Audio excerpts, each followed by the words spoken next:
Pulso ni Marco. Uy, musta, Chong? Napapaindang ako dito sa bagong tugtugan natin. Ay, salamat, Repa. Si Erwin, si pare dito. Ayan si Repa, pare Erwin. Hindi yan sinungaling eh. He's not lying. He's not a liar. Tama. Ay, sabi kasi ni PBB, may sinungaling daw si dating Pangulong Digong.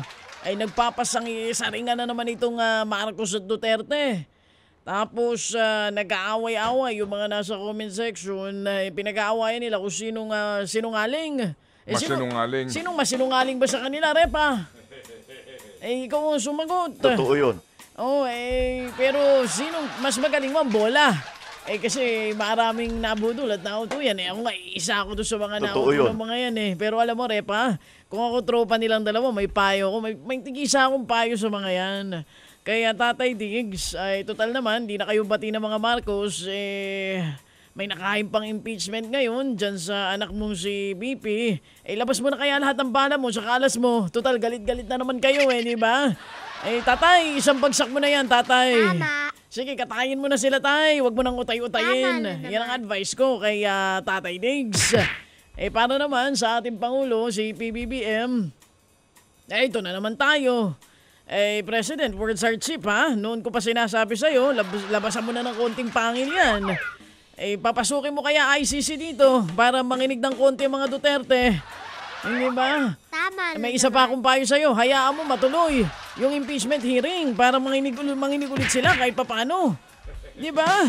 Yun ang advice ko sa'yo kasi tingin nila sa'yo, weak leader ka talaga. Kita mo tinatawag. I love you, BBM! Sabi, meron daw mga blanco. Tapos ang sagot mo lang, sasabihan mo sila ng sinungaling.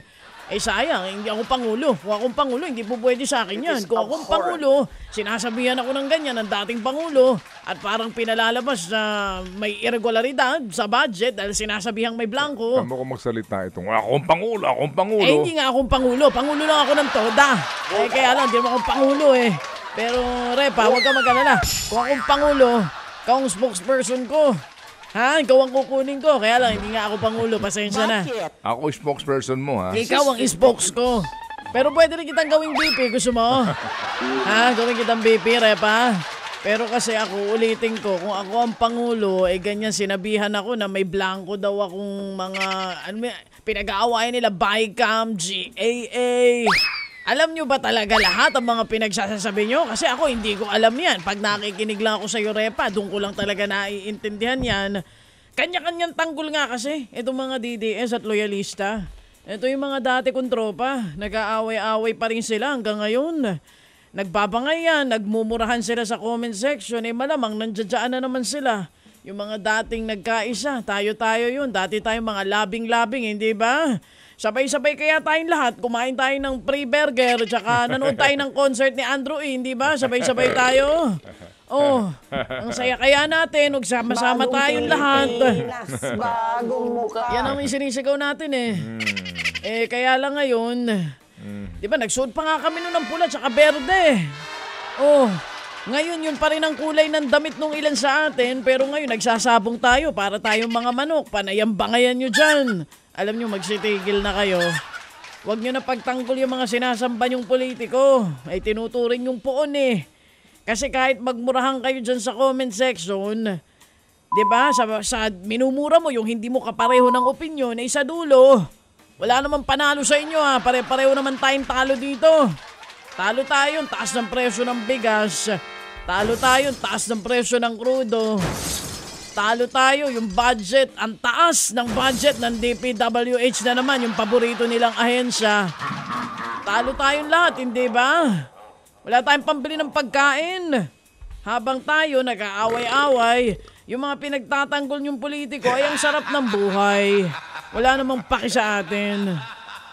Problemado tayo sa taas ng presyo ng bilihin. Pero sila, ang tanging problema nila kung paano mananatili dyan sa mga upuan na ayaw na nilang alisan.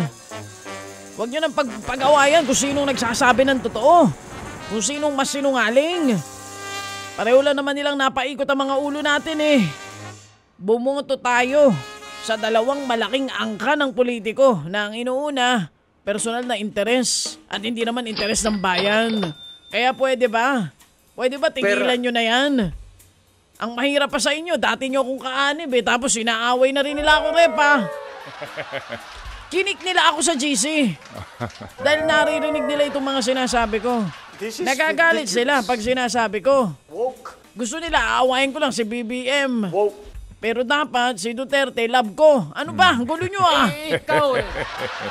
Dati nyo akong kaanib, tayo yun. Tayong naglukluk sa mga yan, tapos nag-aaway tayo ngayon. Anong tawag sa'yo? Tanga! O sige, una na ako, Repa. Baka hanapin pa ako ng mga yan eh. Okay, sige. Una na ako. Peace out.